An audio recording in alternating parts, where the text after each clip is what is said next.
September 17th, 1944. The Netherlands. Just after 10 o'clock in the morning. Low clouds hang over the flat Dutch countryside, thin enough to fly through but thick enough to scatter formations. Below, fields cut by hedgerows and drainage ditches stretch toward the Rhine. Church spires and red-tiled roofs mark villages that have been under German occupation for more than 4 years.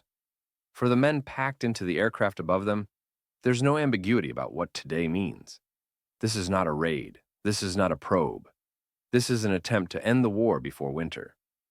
At altitude, the sky fills with engines. Nearly 1,500 transport aircraft and more than 500 gliders move east from England in carefully timed waves.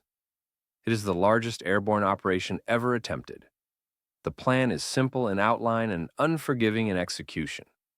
Seize a chain of bridges stretching more than 60 miles through the Netherlands, hold them intact, and allow British armor to drive straight into Germany's industrial heartland. If everything works, the war in Europe could be over by Christmas. The operation has a name chosen for optimism rather than caution: Market Garden. Market is the airborne phase. Garden is the ground advance. The first 48 hours will decide whether the plan holds together or collapses under its own weight. The primary burden falls on airborne forces. Nearly 35,000 paratroopers and glider infantry will be dropped behind enemy lines.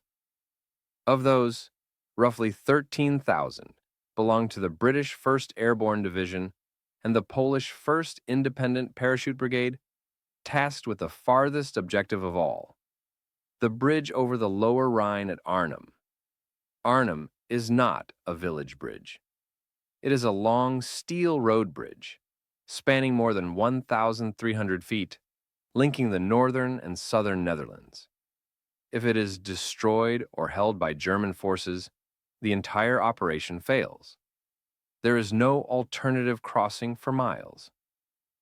At 10:13 a.m., the first Pathfinder aircraft reach their release points west of Arnhem. Colored panels are dropped to mark landing zones. Signal beacons flicker to life. Moments later, parachutes blossom across the sky. The men of the 1st Airborne Division descend into a landscape that is calm on the surface and lethal underneath. Civilians watch from doorways and fields, some cheering, some frozen in disbelief. German flak is lighter than expected. Fighter opposition is scattered. From the air, it looks like success. On the ground, reality begins to assert itself almost immediately.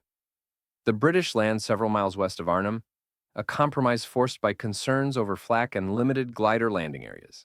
The decision adds time the operation does not have. Lieutenant General Frederick Browning, commanding the Airborne Corps, has accepted the risk. German resistance in the area is believed to be weak, disorganized, and short of heavy equipment.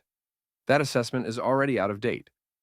Unbeknownst to Allied planners, elements of 2 German SS Panzer divisions, the 9th and 10th, are refitting in the Arnhem area after being mauled in Normandy. Their tanks are not fully operational, but their command structures are intact, their infantry experienced, and their reaction time measured in hours, not days. As the British assemble after landing, radio problems begin to appear.